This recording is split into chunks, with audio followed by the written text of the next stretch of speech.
तो चलिए कंटिन्यू करते हैं प्रीवियस ईयर के क्वेश्चन सीरीज को और आज हम लोग कवर अप करने वाले हैं बायोमैकेनिक्स एंड स्पोर्ट्स नाम के चैप्टर को। जैसे कि आप लोग जानते हो ये रहा इसका कंटेंट, इसी के अकॉर्डिंग हम लोग चीजों को कवर अप करते हुए चलेंगे और साथ में एक और चीज भी कवर अप करेंगे कि इस चैनल के नीचे आप लोग को चैनल का सब्सक्राइब बटन है उसको दबा दो यार और चैनल को थोड़ा आगे लेकर जाओ और अपने दोस्तों यारों को शेयर करो कि प्यारा कंटेंट फिजिकल एजुकेशन का तुम्हारे भैया इस चैनल पे प्रोवाइड कर रहे हैं। और अगर मेरे साथ फिजिक्स पढ़ना चाहते हो तो जकी सौदागर फिजिक्स मेरा जो यूट्यूब चैनल है उसके अंदर आपको फिजिक्स के प्यारे कंटेंट अवेलेबल हो चुके हैं, detail one shot video with previous के क्वेश्चन की प्रैक्टिस के साथ। तो कम ड्यूरेशन के अंदर मैक्सिमम क्वेश्चन की प्रैक्टिस के साथ तगड़ी प्रैक्टिस आप कर पाओगे फॉर फिजिक्स के लिए। तो इस चैनल को भी सब्सक्राइब कर लेना, डिस्क्रिप्शन में लिंक गिवन है। मेरी गारंटी है बहुत प्यारा कंटेंट मैं यहाँ पे डिलीवर कर रहा हूँ। सबसे पहले देख लेते हैं दोस्तों इस चैप्टर के regarding short question, sorry very short question.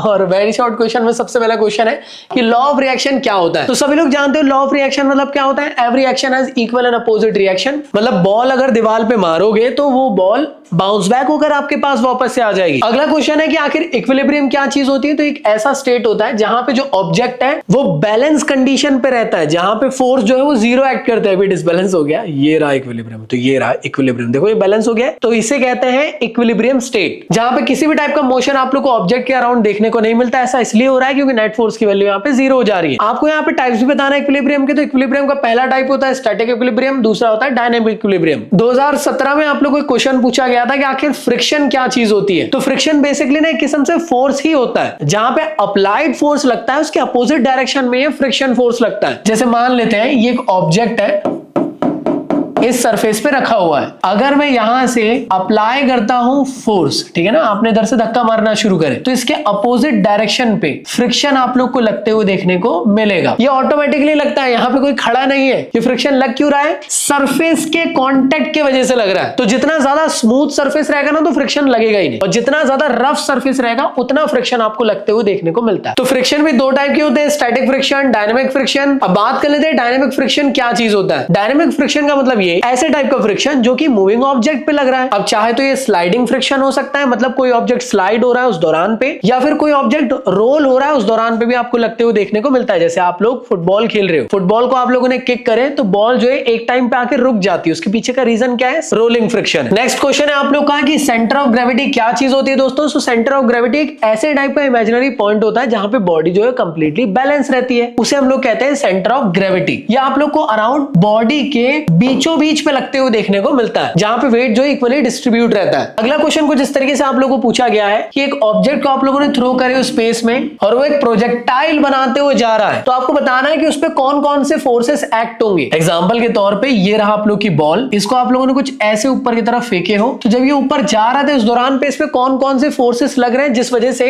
ये जो बॉल है ये प्रोजेक्टाइल के फॉर्म में नीचे आ रहा है। तो यहां पे लग रहा है सबसे पहले तो इस बॉल पे mg मतलब ग्रेविटेशनल फोर्स, और साथ ही साथ एयर का रेजिस्टेंस भी आप लोग को लगते हुए देखने को मिलता है। नेक्स्ट क्वेश्चन है आप लोग का कि अगर आप लोग को मैक्सिमम डिस्टेंस तक के किसी ऑब्जेक्ट को थ्रो करना है तो किस एंगल से आप लोग को उसको फेंकना चाहिए। तो हमेशा याद रखिएगा मैक्सिमम डिस्टेंस तक के अगर आप लोग को कोई भी ऑब्जेक्ट को फेंकना है तो 45 डिग्री का एंगल पे आप लोग को ऑब्जेक्ट को छोड़ना चाहिए। मतलब यहाँ पे जो एंगल है 45 डिग्री का होना चाहिए, तभी ऑब्जेक्ट ज्यादा से ज्यादा दूर तक जाएगा। तो दोस्तों यहाँ पे वो फेंकने की बातें नहीं हो रही जो आप उसके सामने बड़ी बड़ी करते हो सिर्फ उसको इंप्रेस करने के लिए। अच्छा, हमको सिखा रिया है। देखो दोस्तों मैं आप लोगों को क्वेश्चंस की प्रैक्टिस तो करा रहा हूं, लेकिन घर पे बैठकर खुद से भी क्वेश्चन प्रैक्टिस करना है, इसलिए मैंने आप लोगों के लिए सैंपल पेपर लॉन्च कर दिया हूं, जिसके अंदर आप लोगों को मिल रहे हैं 15 सैंपल पेपर के साथ साथ 5 extra most likely sample paper, वो भी विद आंसर के साथ, बोर्ड्स के अकॉर्डिंग, बोर्ड्स के पैटर्न को फॉलो अप करते हुए आप लोग के लिए डिजाइन करके दिया गया है। इस सैंपल पेपर के अंदर आप लोग को मिल रहा है हाई स्कोरिंग चीट शीट और लास्ट पेज में मिल रहा है चैप्टर वाइज गैसिंग पेपर, जो आप लोग के लिए बहुत हेल्पफुल रहने वाला है। ये रहे वो हाईली प्रोबेबल क्वेश्चन जो एग्जामिनेशन में जरूर आने वाले हैं, जो आपके बोर्ड्स के लिए बहुत काम आएंगे। तो ये बुक आप लोग के लिए बहुत ज्यादा हेल्पफुल रहेगी बोर्ड्स में पी में 100 मार्क्स दिलाने के लिए। डिस्क्रिप्शन में Amazon के डिस्काउंट लिंक दे दिया हूं, आज ही ऑर्डर करें और अपनी बोर्ड्स की प्रिपरेशन बेस्ट बनाएं। बात कर लेते हैं दोस्तों कि आखिर किस तरीके से शॉर्ट क्वेश्चन टाइप 1 आप लोग को देखने को मिलते हैं इस चैप्टर के अंदर। तो सबसे पहला जो क्वेश्चन आप लोगों को देखने को मिल रहा है वो है न्यूटन का लॉ ऑफ इनर्शिया क्या चीज है। न्यूटन का लॉ ऑफ इनर्शिया क्या कहता है कि किसी ऑब्जेक्ट को आप लोग तब तक नहीं रोक सकते जब तक कि कोई उस पे एक्सटर्नली फोर्स ना लगा दे, या कोई ऑब्जेक्ट तब तक के रेस्ट पे रहेगा जब तक कि आप लोग उसको मूव ना करा दो बाय एक्सटर्नल फोर्स। तो इसी को आप लोगों को इंग्लिश में यहाँ पे लिख देना है। अगला क्वेश्चन 2024 के अंदर आया था, सेकंड क्लास लीवर क्या होता है विद सुटेबल एग्जांपल के साथ आप लोग को बताना है। तो सेकंड क्लास लीवर आप लोग को one of the best example जो इसका कहा जाएगा वो है क्या? High jump. उस दौरान पे आप लोग को ये देखने को मिलता है। अब हाई जंप लेते हुए आपने बास्केटबॉल को फेंके, वो आएगा एग्जांपल किसमें, सेकंड क्लास लीवर के अंदर। तो सेकंड क्लास लीवर के अंदर होता क्या है, जो लोड रहता है दोस्तों वो फल्क्रम और फोर्स के बीच में आप लोग को देखने को मिलता था। अगला जो क्वेश्चन आप लोग को आया है बोर्ड्स में, वो कुछ इस तरीके से कि दो टाइप बताइए फ्रिक्शन के क्या है और सुटेबल एग्जांपल के साथ बताने की कोशिश करें। तो सबसे पहला दोस्तों वो है स्लाइडिंग फ्रिक्शन। जब कोई ऑब्जेक्ट स्लाइड हो रहा है उस दौरान पे लगते हुए आप लोग को देखने को मिलता है। अरे बचपन में जब आप लोग स्लाइड में इस तरीके से यहां से नीचे आते थे और आप ऑब्जर्व करते थे कि स्लाइड होते होते आपका जो पिछवाड़ा है, मतलब सॉरी आपको जो पैंट है वो छिल जाता था। वो क्यों होता था, क्योंकि यहाँ पे हल्का फुल्का रफ सरफेस रहता था। तो जब आप स्लाइड नीचे होते थे अप्लाइड फोर्स इस तरफ लगता था और उसके अपोजिट डायरेक्शन में आपको फ्रिक्शन लग जाता था due to the sliding object की वजह से, जिस वजह से आपका जीन्स फट जाता था और जो आप उसको इंप्रेस करते थे वो वहीं पे ही, मतलब क्या बोलूं यार, ऑरा नेगेटिव हो जाता था। तो दोस्तों ये आप लोगों का कहलाएगा स्लाइडिंग फ्रिक्शन। सेकंड है दोस्तों रोलिंग फ्रिक्शन। मान लेते हैं ऑब्जेक्ट है, इस बॉल को आप लोगों ने थ्रो करे, बॉल कुछ इस तरीके से मूव करते हुए आगे की तरफ बढ़ रही है, इसके अपोजिट डायरेक्शन में आप लोग को रोलिंग फ्रिक्शन लगते हुए देखने को मिलता है। इसके एग्जांपल की बात करी जाए तो स्केटिंग इसका सबसे बड़ी एग्जांपल है। कोई दो एडवांटेजेस बताना है फ्रिक्शन के जो गेम्स एंड स्पोर्ट्स में आप लोग को देखने को मिलेंगे। देखो बिना फ्रिक्शन के आप ग्राउंड पे खड़े ही नहीं हो सकते, यही सबसे बड़ा इसका आप लोग के लिए एक एडवांटेज है। तो फ्रिक्शन होगा तो ग्रिपिंग अच्छी रहेगी। आप लोगों ने देखे होंगे शॉर्ट पुट या जेवलिन थ्रो करते टाइम पे एक पाउडर यूज करते हैं, वो पाउडर रहता है मैग्नीशियम का। उसको क्यों यूज किया जाता है कि जब आप शॉर्ट पुट को या फिर जेवलिन को पकड़ते हो तो उसमें पकड़ अच्छे से रहे, वो स्लिप ना हो जाए फेंकते टाइम। अगले क्वेश्चन की तरफ बढ़ते हैं दोस्तों। कोई दो फैक्टर बताना जो एक्चुअल में प्रोजेक्टाइल की ट्रेजेक्टरी को अफेक्ट करते हैं। सबसे पहला है एंगल ऑफ प्रोजेक्शन। जब आप प्रोजेक्टाइल कर रहे हो उस दौरान पे 45 डिग्री का एंगल होना चाहिए, तभी आप लोग मैक्सिमम डिस्टेंस तक के किसी भी ऑब्जेक्ट को फेंक सकते हो। इसके अलावा आपकी जो इनिशियल वेलोसिटी वो भी ज्यादा अच्छी होनी चाहिए। अब मान लो यार 45 डिग्री एंगल में फेंक रहे हैं, लेकिन ऐसे लुल्लू पुल्लू की तरह फेंकोगे तो सीधी बात है कोई भी ऑब्जेक्ट दूर जाएगा ही नहीं,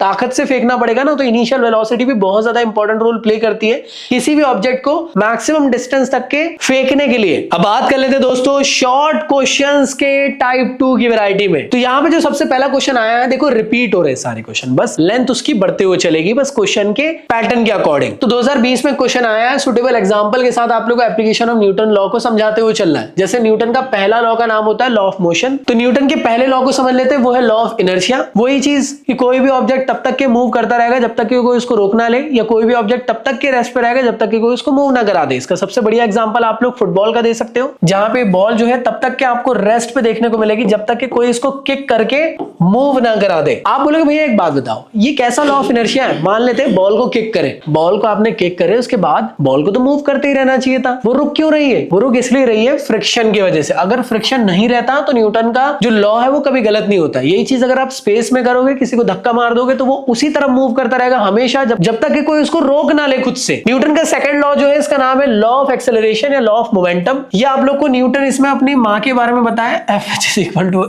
मतलब acceleration which is equal to force upon mass. तो जितना ज्यादा फोर्स लगाओगे उतना ज्यादा एक्सेलरेशन आप लोग को लगते हुए देखने को मिलता है। ये आप लोग को बता रहा है न्यूटन का सेकंड लॉ। अगर आप एक जेवलिन को फेंक रहे हो दोस्तों तो उस दौरान पे आप लोग को ज्यादा से ज्यादा फोर्स लगाना पड़ेगा। अगर ज्यादा फोर्स लगाओगे तो उतना एक्सेलरेशन के साथ वो ऑब्जेक्ट मूव कर पाएगा। न्यूटन का थर्ड लॉ जिसका नाम है लॉ ऑफ रिएक्शन या फिर एक्शन एंड रिएक्शन, इसका सबसे बढ़िया एग्जांपल क्या है कि जब आप लोग बुलेट को फायर करते हो गन से, तो जिस तरह बुलेट मूव होती है उसके साथ साथ गन जो है वो बैकवर्ड भी मूव होती है। तो वो one of the best example है फॉर न्यूटन के थर्ड लॉ के लिए। दोस्तों बात कर लेते हैं नेक्स्ट क्वेश्चन की तरफ, जिसमें आप लोग को समझाना है स्टैटिक और डायनेमिक इक्विलिब्रियम क्या होता है। स्टैटिक इक्विलिब्रियम मतलब जब आप लोग मूव नहीं कर रहे हो उस दौरान पे जब आप नॉर्मली ऐसे खड़े हो, वो भी इक्विलिब्रियम पोजीशन में, वो कहलाएगा स्टैटिक इक्विलिब्रियम। एग्जांपल के तौर पे एक पैर पे खड़े हो गए, ये स्टैटिक इक्विलिब्रियम के अंदर आएगा। या चेयर में बैठ गए, स्टैटिक इक्विलिब्रियम के अंदर आएगा। मान लीजिए चेयर का एक पैर टूट गया तो स्टैटिक इक्विलिब्रियम डिसबैलेंस हो जाएगा और आप गिर जाओगे। डायनेमिक इक्विलिब्रियम क्या है? मान लो आप दौड़ रहे हो, बहुत तेज दौड़ रहे हो, लेकिन उस दौरान भी आप लोग स्टेबल हो, वो डायनेमिक इक्विलिब्रियम है। डायनेमिक इक्विलिब्रियम कब खराब हो सकता है? जब आप तेजी से दौड़ रहे हो और पैरों के नीचे केले का छिलका आ जाए, जिस वजह से आप स्लिप हो जाओगे और आप गिर जाओगे। तो स्टैटिक इक्विलिब्रियम स्टेशनरी पोजीशन पे लगते हुए देखने को मिलता है, डायनेमिक इक्विलिब्रियम मूविंग टाइम पे आपको देखने को मिलता है। स्टैटिक इक्विलिब्रियम जिम्नास्टिक परफॉर्म करते हुए आप लोग को देखने को मिलता है, और डायनेमिक इक्विलिब्रियम हम लोग को रनिंग करते हुए या मूविंग करते हुए टाइम आप लोग को देखने को मिलता है। अगला है दोस्तों 3 प्रिंसिपल्स के बारे में बताना है इक्विलिब्रियम के, और उनके एप्लीकेशन के बारे में समझाना है। जितना जितना ज्यादा नीचे आप लोग को सेंटर ऑफ ग्रेविटी देखने को मिलेगी उतना ज्यादा स्टेबिलिटी आप लोग को देखने को मिलती है। अब एग्जांपल से समझ लेते हैं, जैसे ये एक बॉटल है और ये एक दूसरी बॉटल है, इसमें पानी सिर्फ इतना ही आप लोग को फिल होते हुए देखने को मिल रहा है और इसमें कंटिन्यूअसली पूरा का पूरा भरा हुआ है। इस दौरान पे इसकी सेंटर ऑफ ग्रेविटी यहाँ पे, इसकी सेंटर ऑफ ग्रेविटी यहाँ पे। जितना ज्यादा सेंटर ऑफ ग्रेविटी बेस के करीब रहेगी उतना ज्यादा जो ऑब्जेक्ट है वो स्टेबल रहता है, मतलब ये इक्विलिब्रियम पे रहेगा। और जितना ज्यादा बेस से सेंटर ऑफ ग्रेविटी ज्यादा दूर रहेगी उतना ज्यादा गिरने के चांसेस इसके देखने को मिलेंगे। That means broader the base उतनी ज्यादा स्टेबिलिटी मिलेगी। तो वही चीज आप लोग को यहाँ पे लिखी हुई कंप्लीटली। एप्लीकेशन की बात करी जाए इक्विलिब्रियम की,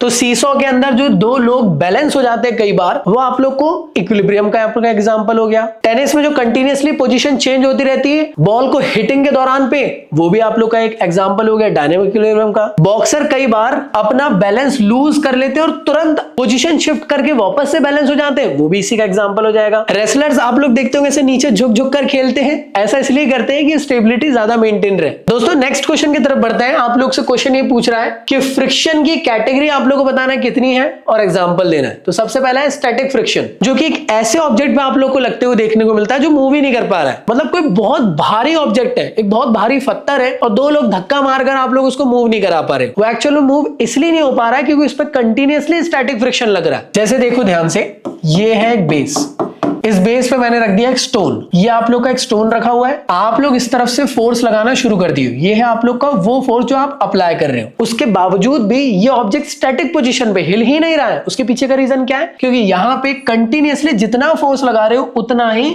स्टैटिक फ्रिक्शन लगते हुए देखने को मिल रहा है, जिससे कि ऑब्जेक्ट अपनी ही जगह पे मेंटेन है। वो कहलाएगा दोस्तों स्टैटिक फ्रिक्शन। अगला होता है दोस्तों डायनेमिक फ्रिक्शन। डायनेमिक फ्रिक्शन का मतलब क्या हुआ? जहां पे ऐसे टाइप का फ्रिक्शन जो कि आप मूविंग ऑब्जेक्ट पे लगा रहे हो। अब ये स्लाइडिंग फ्रिक्शन हो सकता है, फ्लूइड फ्रिक्शन हो सकता है या रोलिंग फ्रिक्शन हो सकता है, जिसके बारे में थोड़ी देर पहले भी हम लोगों ने समझ चुके हैं। नेक्स्ट क्वेश्चन आप लोग से पूछ रहा है दोस्तों, कोई 3 फैक्टर बताओ which are related to the amount of air resistance acting on the projectile. अब ये जो एयर रेजिस्टेंस है बेसिकली डिपेंड करता है on the surface of the object. अगर ऑब्जेक्ट का सरफेस रफ रहेगा तो उतना ज्यादा एयर रेजिस्टेंस आप लोग को लगते हुए देखने को मिलेगा। और एक और चीज याद रखना दोस्तों, अगर ऑब्जेक्ट का मास जितना ज्यादा कम रहेगा उतना ज्यादा आप लोग को एयर रेजिस्टेंस लगते हुए देखने को मिलता है। लेकिन याद रखना, जितना ज्यादा सरफेस एरिया रहेगा उतना ज्यादा आप लोग को एयर रेजिस्टेंस लगेगा और जितना कम सरफेस रहेगा उतना कम आप लोग को एयर रेजिस्टेंस लगते हुए देखने को मिलेगा ऑन द प्रोजेक्टाइल। दोस्तों बात कर लेते हैं लॉन्ग क्वेश्चन की वैरायटी पे। आप लोग को किस टाइप के क्वेश्चंस देखने को मिले? देखो सेम वही चीजें बार बार रिपीट हो रही है और कुछ भी नहीं है। सुटेबल एग्जांपल के साथ न्यूटन के लॉ को समझाने की कोशिश करें। 2023-24 में पूछा गया। इससे पहले भी हम लोगों ने इसी चीज को एक्सप्लेन कर चुके। मुझे नहीं लगता कि कोई कंफ्यूजन होगा। मैं आप लोग को भी क्लास वर्क दे रहा हूं, वीडियो को पॉज करो, कमेंट बॉक्स में मुझे इसका आंसर आप लोग बताएं क्या होगा, आप अपने पॉइंट ऑफ व्यू से एक्सप्लेन करें। अगला क्वेश्चन पूछा गया है, डिस्क्राइब करना है डिफरेंट टाइप ऑफ लीवर्स को विद देयर डायग्राम के साथ। तो फर्स्ट क्लास लीवर क्या होता है दोस्तों? इसमें आप लोग को लोड और फोर्स के बीचों बीच फलक्रम देखने को मिलता था। इसका सबसे बढ़िया एग्जांपल होता है सीसॉ। सेकंड क्लास लीवर में दोस्तों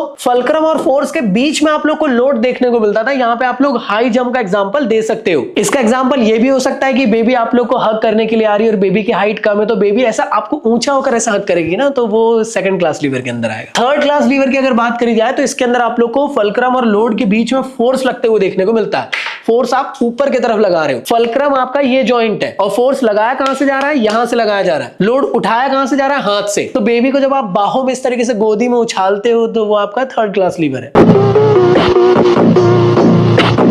इसको एक और एग्जांपल में दे सकते हो आप लोग कि जब आप ट्राइसेप की एक्सरसाइज कर रहे हो उस दौरान में भी आप लोग को ट्राइसेप एक्सटेंशन कर रहे हो तो थर्ड क्लास लीवर लगता है। या नॉर्मली आप लोग बॉल को ऐसे थ्रो करते हो तो उस टाइम पे भी आप लोग को थर्ड क्लास लीवर लगते हुए देखने को मिलता है। नेक्स्ट क्वेश्चन है कि फ्रिक्शन क्या चीज होता है, उसके टाइप्स को समझाओ। तो ये सारी चीजें पहले भी पढ़ चुके हैं, मुझे नहीं लगता है कि बार बार इस चीज को रिपीट करना चाहिए। स्टैटिक और डायनेमिक फ्रिक्शन के बारे में पहले भी बता चुका हूं। क्या फ्रिक्शन नेसेसरी है? बिल्कुल नेसेसरी है। बिना फ्रिक्शन के आप खड़े भी नहीं हो सकते हो कहीं पे भी। तो स्पोर्ट्स की फील्ड में फ्रिक्शन का होना बहुत ज्यादा जरूरी है। अगर सरफेस में फ्रिक्शन नहीं है तो आप जानबूझ के ऐसे टाइप के शूज यूज करते हो जिसमें स्पाइक्स होते हैं, जिसके थ्रू आप लोग का जो बैलेंस है वो स्टेबल पोजीशन में रह सके। तो हर एक फील्ड के अंदर आप लोग को फ्रिक्शन लगते हुए देखने को मिलता है और फ्रिक्शन काफी ज्यादा इंपॉर्टेंट रोल प्ले करता है। लेकिन फ्रिक्शन कई जगहों पे ईवल की तरह भी एक्ट करता है। ऐसा क्यों? क्योंकि फ्रिक्शन जितना लगेगा उतना ज्यादा वेस्टेज ऑफ एनर्जी होगा। सीधी बात है, जब आप साइकिलिंग कर रहे हो उस दौरान पे जो सरफेस है वो आप लोग को रफ देखने को नहीं मिलना चाहिए। अगर वो मिलेगा तो साइकिलिंग जो कर रहे हो आप लोग उसका मजा खराब हो जाएगा, परफॉर्मेंस अच्छी नहीं रहेगी, ज्यादा मैक्सिमम स्पीड अचीव नहीं कर पाओगे। नेक्स्ट क्वेश्चन को देखते हैं दोस्तों, सेम वही क्वेश्चन है, फ्रिक्शन क्या चीज है, एडवांटेज और डिसएडवांटेजेस बताइए उसके। तो फ्रिक्शन आप लोग लिख देना, उसके एडवांटेज डिसएडवांटेज आप लोग बताने की कोशिश करें। मैं आप लोग को ये होमवर्क दे रहा हूं दोस्तों, कमेंट बॉक्स में इसका आंसर आप लोग को करना है। मैं सभी के आंसर्स पढ़ूंगा और जिसका भी आंसर मुझे अच्छा लगेगा,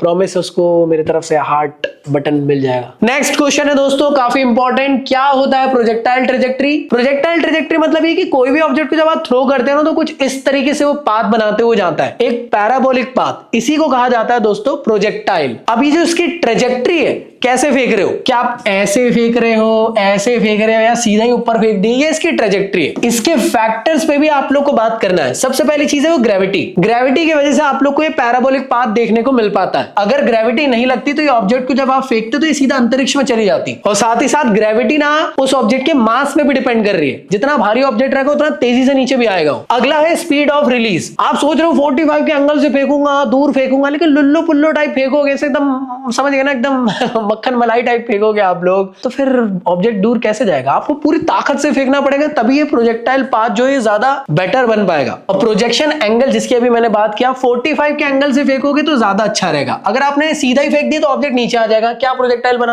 अगर आप लोगों ने इस एंगल पे फेंके तो ऑब्जेक्ट ऐसा आ जाएगा। अगर आपको ज्यादा डिस्टेंस तक के ऑब्जेक्ट को फेंकना है तो 45 डिग्री का एंगल बनाना जरूरी है। और हाइट ऑफ रिलीज भी बहुत ज्यादा इंपॉर्टेंट है। मतलब आप फेंक रहे हो उसको बहुत तेजी से, लेकिन आपने ऐसे ही फेंक दिए तो होगा क्या? सीधी बात है, अगर आप ऐसे फेंकोगे तो ये ऑब्जेक्ट जाएगा और ये भी गिर जाएगा। तो इसलिए हाइट ऑफ ऑब्जेक्ट भी इंपॉर्टेंट रोल प्ले करता है ऑब्जेक्ट को ज्यादा डिस्टेंस तक के पहुंचाने के लिए। बाकी इन सब के अलावा भी प्यारे क्वेश्चंस आप लोग को सैंपल पेपर से प्रैक्टिस करना है। और हाँ, सैंपल पेपर के आखिरी में गैसिंग पेपर दे दिया हूं, ये रहा दोस्तों, और ये रही हाई स्कोरिंग चीट शीट। तो प्रैक्टिस कर लेना सैंपल पेपर से, सो दैट 100 मार्क्स आसानी से आ पाए। डिस्क्रिप्शन में डिस्काउंट लिंक मिल जाएगी। बाकी नोट्स को डाउनलोड करना है तो नोट्स की लिंक भी आप लोग को डिस्क्रिप्शन में गिवन है, वेबसाइट से जाके नोट्स को डाउनलोड कर लेना। और फिजिक्स पढ़ना चाहते हो तो जकी सौदागर फिजिक्स वाले चैनल को सब्सक्राइब कर लेना। और टेलीग्राम में मेरे साथ हमेशा बने रहो, क्योंकि वहां पे मैं आप लोग को हमेशा अपडेट करता रहता हूं हर एक चीज के बारे में, और ढेर सारे एमसीक्यू क्वेश्चन प्रैक्टिस भी कराता रहता हूं। मिलता हूं नेक्स्ट वीडियो में, जब तक के लिए गुड बाय।